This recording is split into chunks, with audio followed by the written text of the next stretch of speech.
नमस्कार, स्वागत है डीडी न्यूज के इस खास बुलेटिन एक्सप्रेस 100 में, जहां हम लेकर आते हैं राजनीति, मनोरंजन, देश, दुनिया, खेल और व्यापार जगत की सभी खबरों को एक्सप्रेस अंदाज में। मैं हूं अश्विनी मिश्र। देखिए खबरें तेज रफ्तार से। प्रधानमंत्री नरेंद्र मोदी ने मन की बात कार्यक्रम के 105वीं कड़ी के जरिए देशवासियों से अपने विचार साझा किए।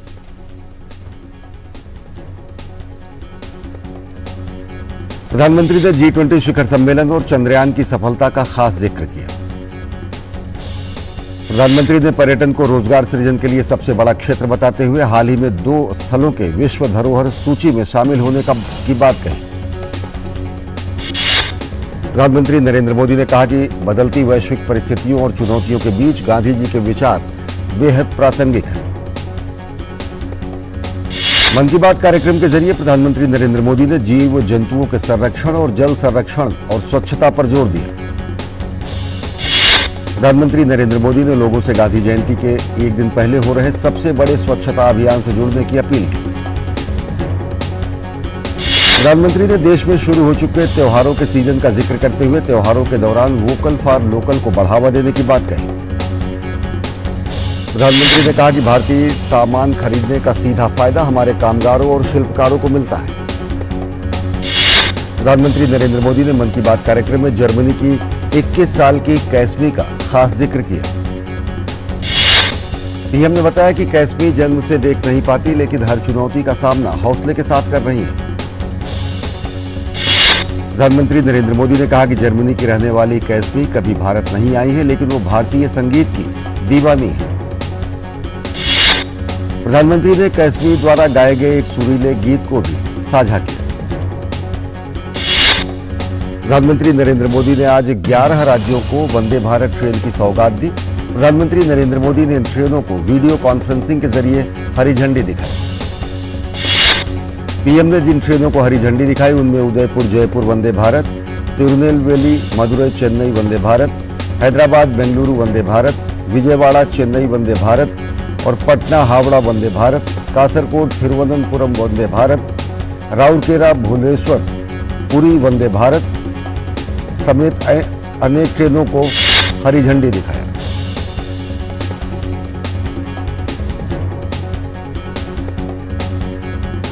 इस मौके पर प्रधानमंत्री ने कहा कि देश में आधुनिक कनेक्टिविटी विस्तार का अभूतपूर्व अवसर है। इंफ्रास्ट्रक्चर विकास की आज की आवश्यकता है। ये गति और स्केल 140 करोड़ भारतीयों की आकांक्षाओं से मेल खाता है। प्रधानमंत्री नरेंद्र मोदी ने कहा कि हमारा लक्ष्य है कि देश के हर कोने में आम जनमानस तक वंदे भारत ट्रेन पहुंचे, जिससे कम समय में यात्री अपने गंतव्य तक पहुंच सके। प्रधानमंत्री नरेंद्र मोदी ने कहा कि नारी शक्ति वंदन अधिनियम के बाद हर क्षेत्र में महिलाओं की सफलता और योगदान की चर्चा की जा रही है। समारोह में रेल मंत्री अश्विनी वैष्णव ने कहा कि प्रधानमंत्री नरेंद्र मोदी के नेतृत्व में रेलवे के क्षेत्र में अभूतपूर्व बदलाव हुए हैं। रेल मंत्री ने कहा कि 2047 तक भारत को विकसित राष्ट्र बनाने के लक्ष्य में रेलवे में किए जा रहे सुधार अहम भूमिका निभाएंगे। प्रधानमंत्री नरेंद्र मोदी कल पंडित दीनदयाल उपाध्याय की जयंती पर मध्य प्रदेश की राजधानी भोपाल में होंगे। प्रधानमंत्री नरेंद्र मोदी भारतीय जनता पार्टी के कार्यकर्ताओं के महाकुंभ को संबोधित करेंगे। प्रधानमंत्री नरेंद्र मोदी प्रधानमंत्री के भोपाल दौरे को लेकर लोगों में जबरदस्त उत्साह है। प्रधानमंत्री नरेंद्र मोदी कल जयपुर में परिवर्तन यात्रा के समापन अवसर पर महासंकल्प महासभा को संबोधित करेंगे। केंद्रीय गृह मंत्री अमित शाह ने दिल्ली के विज्ञान भवन में अंतर्राष्ट्रीय अधिवक्ता सम्मेलन के समापन सत्र में हिस्सा लिया। कार्यक्रम को संबोधित करते हुए केंद्रीय गृह मंत्री ने कहा कि देश के निर्माण में कानूनी बिरादरी की बेहद बड़ी भूमिका है। अंतर्राष्ट्रीय अधिवक्ता सम्मेलन को संबोधित करते हुए केंद्रीय मंत्री भूपेंद्र यादव ने कहा कि महिलाओं के लिए सरकार द्वारा लगातार काम किए जा रहे हैं। केंद्रीय मंत्री ने कहा कि लेबर कोड, वेतन अधिनियम, सामाजिक सुरक्षा को लेकर सरकार ने महिलाओं के लिए सक्षम उपाय किए हैं। अर्जुन राम मेघवाल ने कहा कि देश में संसद के दोनों सदनों में महिला आरक्षण विधेयक पारित होने पर हर जगह उल्लास का माहौल है। सभी महिलाएं प्रधानमंत्री नरेंद्र मोदी को इसके लिए धन्यवाद दे रही हैं। नागरिक उड्डयन मंत्री ज्योतिरादित्य सिंधिया ने अरुणाचल प्रदेश में पुनर्निर्मित तेजू हवाई अड्डे का उद्घाटन किया। मौके पर नागरिक उड्डयन मंत्री ने कहा कि सरकार ने इस हवाई अड्डे पर 170 करोड़ रुपए का निवेश किया है। यह 40,000 स्क्वायर फुट में बना है।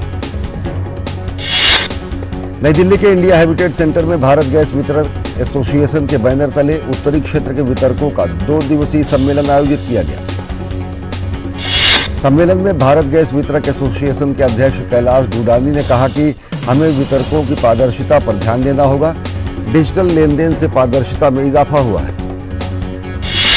संयुक्त राष्ट्र भारत और bill and Melinda Gates foundation के बीच न्यूयॉर्क में लेटर ऑफ इंटेंट का आदान प्रदान किया गया।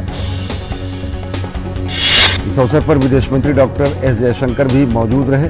इस पहल का लक्ष्य भारत और दक्षिण एशिया और दक्षिण सहयोग को मजबूत करना है।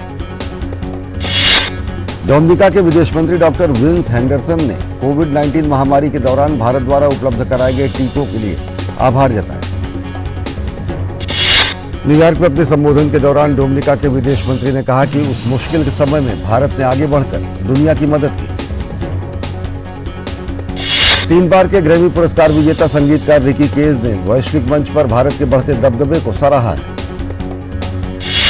न्यूयॉर्क में भारत संयुक्त राष्ट्र वैश्विक शिखर सम्मेलन के बाद संवाददाताओं से बातचीत करते हुए उन्होंने कहा कि प्रधानमंत्री नरेंद्र मोदी के नेतृत्व में देश तेजी से आगे बढ़ रहा है। विदेश मंत्री ने कंबोडिया के प्रधानमंत्री हुन मैनेट से न्यूयॉर्क में मुलाकात की। इस दौरान भारत कंबोडिया विकास साझेदारी में हुई प्रगति पर चर्चा की। विदेश मंत्री डॉक्टर एस जयशंकर ने न्यूयॉर्क में कई देशों के नेताओं से मुलाकात की। विदेश मंत्री ने साइप्रस के अपने समकक्ष कॉन्स्टेंटिनो कोम्बोस से बातचीत की। विदेश मंत्री डॉक्टर एस जयशंकर ने गिनी बिसाऊ के अपने समकक्ष कार्लोस परेरा से मुलाकात की। इस दौरान विकास साझेदारी पर विस्तार करने और व्यापार और निवेश पर बढ़ावा देने पर चर्चा की गई।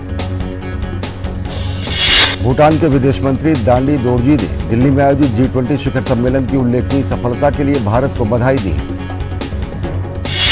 दांडी दोरजी ने कहा कि G20 शिखर सम्मेलन ने अफ्रीकी संघ को स्थायी रूप से शामिल करके एक महत्वपूर्ण मील का पत्थर हासिल किया है। पुर्तगाल के विदेश मंत्री जोआओ गोम्स ने अंतर्राष्ट्रीय मंच पर भारत की बढ़ती भूमिका की सराहना की है। उन्होंने कहा कि भारत के पास वो ताकत है और वो विश्वसनीयता है जिससे वो बड़े वैश्विक मुद्दों को सामने रख सकता है। इटली के मार्को बेज्जिकी ने भारत में पहली बार आयोजित मोटो जीपी भारत 2023 में जीत दर्ज की। ये रेस नोएडा के बुद्ध इंटरनेशनल सर्किट में आयोजित की गई। स्पेन के योर्गो मार्टिन दूसरे नंबर पर और फ्रांस के फैबियो क्वार्टेरो तीसरे स्थान पर रहे। इस मौके पर उत्तर प्रदेश के मुख्यमंत्री योगी आदित्यनाथ, केंद्रीय खेल मंत्री अनुराग सिंह ठाकुर और केंद्रीय पेट्रोलियम मंत्री हरदीप सिंह पुरी मौजूद रहे। केंद्रीय खेल मंत्री अनुराग सिंह ठाकुर ने मोटो जीपी रेस के सफल आयोजन पर उत्तर प्रदेश सरकार को बधाई दी। साथ ही खेल मंत्री ने इस तरह के आयोजन भविष्य में होने की भी बात कही। सुरक्षा बलों को अमृतसर में बड़ी कामयाबी मिली है। बीएसएफ और पंजाब पुलिस ने एक संयुक्त अभियान में पाकिस्तानी ड्रोन और नशीले पदार्थ को बरामद किया है। देश भर में गणेशोत्सव की धूम है। गुजरात के सूरत में चंद्रयान 3 मिशन की थीम पर विशेष पंडाल बनाया गया है। गुजरात के सूरत में गणेश चतुर्थी के अवसर पर हीरे, सोने और चांदी के आभूषणों से भगवान गणेश की मूर्ति को सजाया गया है। भारी बारिश की वजह से महाराष्ट्र के नागपुर में आम जनजीवन बुरी तरह प्रभावित हुआ है। कुछ ही घंटों के भीतर बहुत अधिक बरसात की वजह से रिहायशी इलाकों में पानी भर गया। एनडीआरएफ और एसडीआरएफ ने लोगों को बाढ़ प्रभावित इलाकों से सुरक्षित निकाला। महाराष्ट्र के उप मुख्यमंत्री देवेंद्र फडणवीस ने प्रभावित इलाकों का दौरा किया। राजस्थान के दौसा में एक सड़क हादसे में 5 लोगों की मौत हो गई और 6 अन्य लोग घायल हो गए। यह हादसा ओवरटेक करते समय लोक परिवहन विभाग की बस के एक टेम्पो से टकराने की वजह से हुआ। भारत की अध्यक्षता में G20 देशों की घोषणा से उम्मीद है कि नियामकीय प्रक्रिया को सरल बनाकर सूक्ष्म, लघु एवं मझोले उपक्रम क्षेत्र को बड़ा प्रोत्साहन मिलेगा। विशेषज्ञों ने कहा कि एमएसएमई के संदर्भ में G20 की नई दिल्ली घोषणा में कई प्रतिबद्धताओं का सदस्य देशों को पालन करना चाहिए, क्योंकि इस क्षेत्र में रोजगार पैदा करने और सतत वृद्धि को क्षमता देने की और इसे बढ़ावा देने की अभूतपूर्व क्षमता है। त्रिपुरा राज्य बिजली निगम लिमिटेड ने बिजली शुल्क में औसतन 5 से 7% की वृद्धि की है। बताया गया है कि नई दरें 1 अक्टूबर से प्रभावित होंगी। भारत में मेटा की वृद्धि में कारोबारी संदेश और व्हाट्सएप की महत्वपूर्ण भूमिका होगी। मेटा इंडिया के उपाध्यक्ष संध्या देवनाथन ने कहा है कि बड़ी संख्या में कारोबार डिजिटल हो रहे हैं। आईफोन बनाने वाली कंपनी एप्पल की योजना भारत में अगले 5 साल में उत्पादन 5 गुना से अधिक बढ़ाकर 3.32 लाख करोड़ रुपए करना है। कंपनी ने पिछले वित्त वर्ष में 7 अरब अमेरिकी डॉलर के उत्पादन के लक्ष्य को हासिल किया। फ्रांसीसी ऊर्जा कंपनी टोटल एनर्जीज एससी ने अडानी ग्रीन एनर्जीज लिमिटेड की स्वच्छ ऊर्जा परियोजनाओं में 30 करोड़ अमेरिकी डॉलर का निवेश किया है। इसके साथ ही कंपनी में वैश्विक निवेशकों का कुल निवेश बढ़कर 1.63 अरब डॉलर और लगभग 14,000 करोड़ रुपए हो गया। ग्रेटर नोएडा में मोटोजीपी रेस से उत्तर प्रदेश में बड़े पैमाने पर रोजगार सृजन के अलावा लगभग 1,000 करोड़ रुपए के आर्थिक अवसर आए हैं। राज्य के औद्योगिक विकास मंत्री नंदगोपाल गुप्ता ने आज कहा कि वैश्विक निवेशक सम्मेलन, अंतर्राष्ट्रीय व्यापार प्रदर्शनी और मोटोजीपी के सफल आयोजन के साथ उत्तर प्रदेश में 2023 में अंतर्राष्ट्रीय आयोजनों की हैट्रिक लगाई गई है। सूचना प्रौद्योगिकी हार्डवेयर क्षेत्र में 17,000 करोड़ रुपए के उत्पादन से जुड़ी प्रोत्साहन योजना के लिए 40 में लगभग 30 आवेदक चयनित हो गए हैं। डेल, एचपी और भारत ने दूसरे वनडे में ऑस्ट्रेलिया को 99 रन से हराकर 3 मैचों की सीरीज में आज ये बढ़त बना ली है। शुभमन गिल और श्रेयस अय्यर ने शतकीय पारी खेली, वहीं सूर्य कुमार यादव और केएल राहुल ने अर्धशतक लगाया। शुभमन गिल और श्रेयस अय्यर ने दूसरे विकेट के लिए 200 रन की साझेदारी निभाई। श्रेयस ने 105 रन और शुभमन गिल ने 104 रन की शानदार शतकीय पारी खेली। इटली के मार्को बेज्जेकी ने भारत में पहली बार आयोजित मोटो जीपी भारत 2023 में जीत दर्ज की है। इस मौके पर उत्तर प्रदेश के मुख्यमंत्री योगी आदित्यनाथ और खेल मंत्री अनुराग सिंह ठाकुर भी मौजूद थे। चीन के हांगझू में चल रहे 19वें एशियाई खेलों में भारत की महिला निशानेबाजों ने पहला पदक दिलाया। भारत की मेहुली घोष, रमिता और आशी चौकसी की तिकड़ी ने महिलाओं की 10 मीटर एयर राइफल इवेंट में रजत पदक हासिल किया। भारत की महिला निशानेबाज रमिता ने निशानेबाजी में दूसरा पदक दिलाया। रमिता ने 10 मीटर एयर राइफल स्पर्धा में कांस्य पदक अपने नाम किया। भारत की ही Mehuli Ghosh 10 metre air rifle स्पर्धा में चौथे स्थान पर रही। भारत के अर्जुन लाल और अरविंद सिंह ने रोइंग में रजत पदक जीता। अर्जुन और अरविंद की जोड़ी ने पुरुषों के लाइट वेट डबल्स स्कल्स में रजत पदक जीतने में सफलता पाई। भारत की पुरुष ए टीम ने रोइंग में रजत पदक जीता। भारत के नीरज, नरेश, नीतीश, चरणजीत, जसविंदर, भीम, पुनीत, आशीष की टीम ने रजत पदक पर कब्जा जमाया। रोइंग में भारतीय खिलाड़ियों ने कांस्य पदक के रूप में दूसरा पदक हासिल करने में सफलता हासिल की। बाबूलाल यादव और लेखराम की पुरुष जोड़ी ने कांस्य पदक जीता। एशियाई महिला क्रिकेट टीम में एशियाई खेलों में महिला क्रिकेट प्रतियोगिता के फाइनल में पहुंच गई है। आज खेले गए सेमीफाइनल में भारत ने बांग्लादेश पर 8 विकेट से शानदार जीत दर्ज कर फाइनल में प्रवेश किया। एशियाई खेलों में भारतीय हॉकी टीम ने शानदार जीत के साथ आगाज किया। भारतीय टीम ने पुणे में अपने पहले मैच में उज्बेकिस्तान को 16-0 से हराने में सफलता पाई। भारतीय टीम की तरफ से वरुण कुमार ने सबसे अधिक 4 गोल दागने में सफलता पाई। महिला मुक्केबाजी में 2 बार के विश्व चैंपियन भरत निकहत जरीन ने आसान जीत के साथ प्री क्वार्टर फाइनल में प्रवेश किया है। निकहत ने अपने पहले मुकाबले में ताइवान के मुक्केबाज को 5-0 से हराने में सफलता पाई। मुक्केबाजी में भारतीय महिला मुक्केबाज प्रीति पवार ने 54 किलोग्राम भार वर्ग में क्वार्टर फाइनल में प्रवेश कर लिया है। प्रीति ने जॉर्डन की सिलिना अल-हसनात को हराने में सफलता पाई। भारत के शीर्ष टेनिस खिलाड़ी सुमित नागल ने मकाऊ में हो रहे टिन मार्को लेउंग को हराकर एशियाई खेलों में पुरुष एकल के प्री क्वार्टर फाइनल में जगह बनाई। नागल को पहले दौर में बाय मिला था।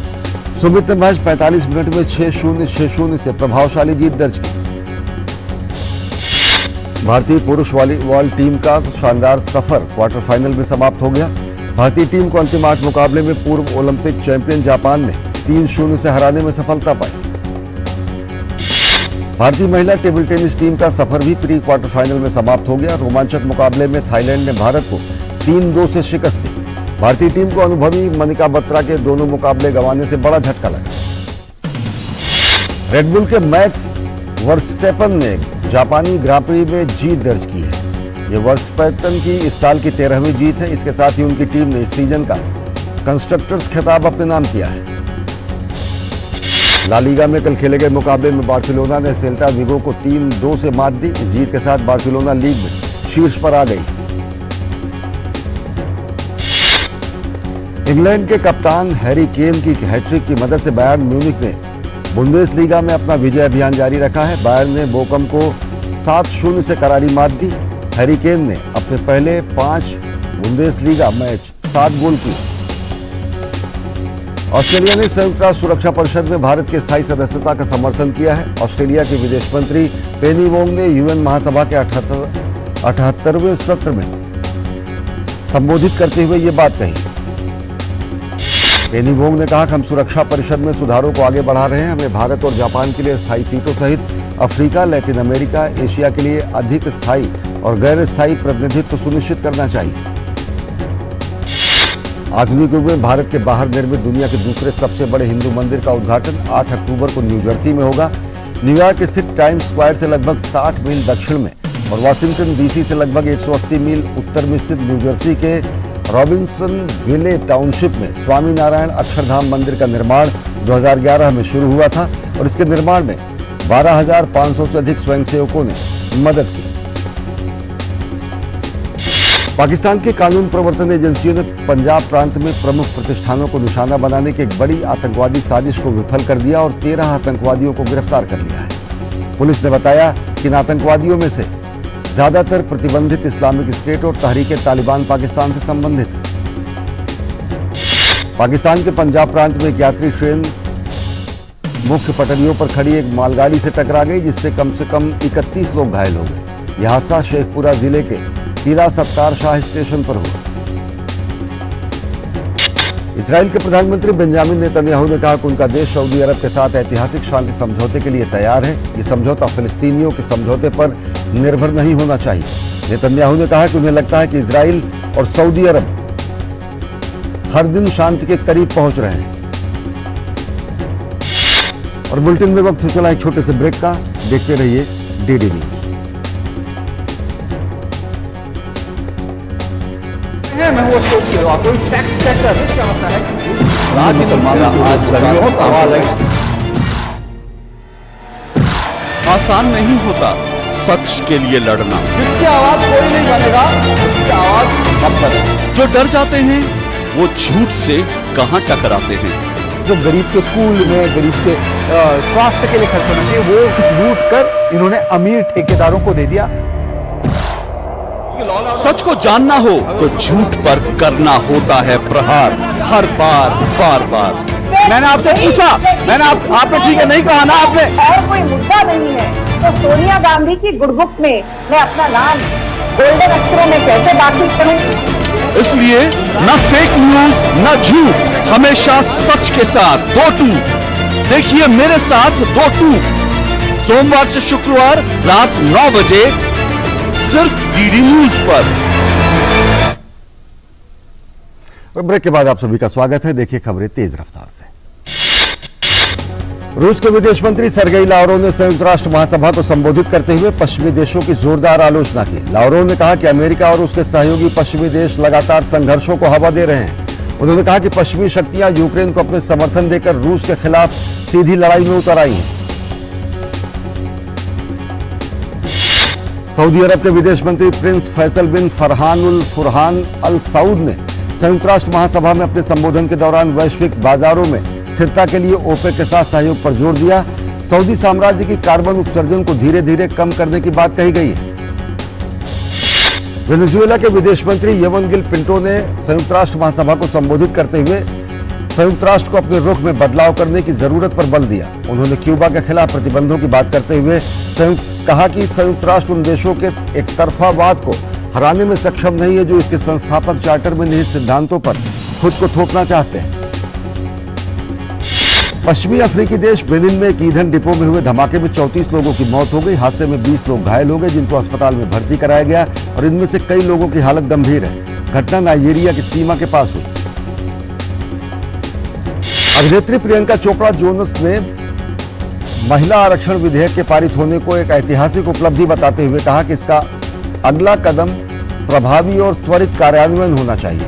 कुछ दिन पहले संसद के विशेष सत्र में नारी शक्ति वंदन विधेयक को पारित किया गया। सुपरस्टार शाहरुख खान की ब्लॉकबस्टर फिल्म जवान भारत में सबसे तेज 500 करोड़ रुपए की कमाई करने वाली बॉलीवुड की फिल्म बन गई है। फिल्म ने यह कारनामा सिर्फ 18 दिन में किया है। महानायक अमिताभ बच्चन, टाइगर श्रॉफ और कृति सेनन की आगामी फिल्म गणपत का टीजर 27 सितंबर को जारी होगा। फिल्म सिनेमाघरों में 20 अक्टूबर को रिलीज होगी। सुपरस्टार सलमान खान द्वारा होस्ट की जाने वाली लोकप्रिय रियलिटी सीरीज बिग बॉस का 17वां सीजन 15 अक्टूबर से टीवी चैनल कलर्स पर प्रसारित होगा। फिल्म फुकरे 3 की एडवांस बुकिंग शुरू हो गई है। फिल्म 28 सितंबर को रिलीज होगी। विवेक अग्निहोत्री ने अपनी आगामी फिल्म द वैक्सीन वॉर का नया प्रोमो लॉन्च किया है। फिल्म 28 सितंबर को रिलीज होगी। अक्षय कुमार की फिल्म मिशन रानीगंज का ट्रेलर 25 सितंबर को रिलीज होगा। फिल्म 6 अक्टूबर को रिलीज होगी। मिलन लूथरिया की फिल्म सुल्तान ऑफ दिल्ली का ट्रेलर रिलीज हो गया है। फिल्म 13 अक्टूबर को रिलीज होगी। अभिनेत्री करीना कपूर ने जान से अपना OTT डिजिटल डेब्यू किया है। सुजॉय घोष द्वारा निर्देशित ये फिल्म नेटफ्लिक्स इंडिया पर ट्रेंड कर रही है।